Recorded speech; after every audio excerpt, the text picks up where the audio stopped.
गांव सिंगोली में एक बुजुर्ग किसान रहता था। नाम था रामलाल।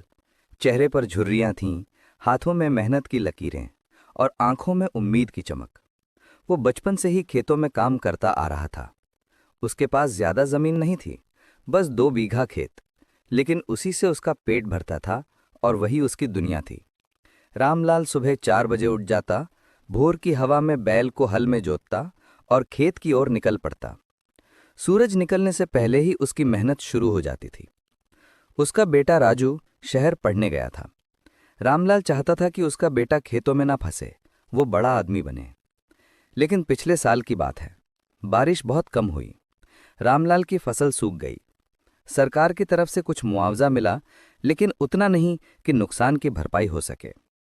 गांव के कई किसानों ने कर्ज लिया था, कुछ तो हार कर खेत भी बेच बैठे। एक शाम रामलाल अकेले खेत में बैठा था, मिट्टी को हाथ में लेकर सोच रहा था, मैंने इस धरती को सब कुछ दिया है, अब ये क्या मुझे छोड़ देगी। उसी वक्त उसका बेटा राजू शहर से लौटा। उसके हाथ में लैपटॉप था और आंखों में नए सपनों की रोशनी। बाबा, अब हमें बदलना होगा।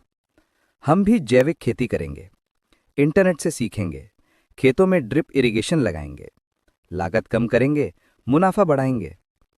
रामलाल को पहले भरोसा नहीं हुआ, पर बेटे की लगन देकर उसने कहा, जो तू कहे बेटा, मैं साथ हूं।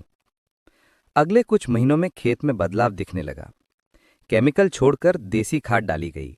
राजू ने गांव के और किसानों को भी जोड़ा। सब ने मिलकर एक किसान उत्पादक समूह एफपीओ बनाया। उनकी सब्जियां अब सीधे शहर में ऑनलाइन बिकने लगीं। दलालों को हटाकर उन्हें असली दाम मिलने लगा। 1 साल बाद वही खेत, जहां सूखी दरारें थीं, अब हरियाली से लहलहा रहा था। गांव में एक पंचायत लगी थी।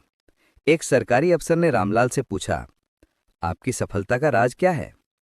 रामलाल मुस्कुराया और बोला, राज नहीं है साहब, बस जमीन से प्यार, बेटे पर भरोसा और मेहनत का फल है ये। किसान अगर चाहे तो मिट्टी से सोना उगा सकता है। सीख।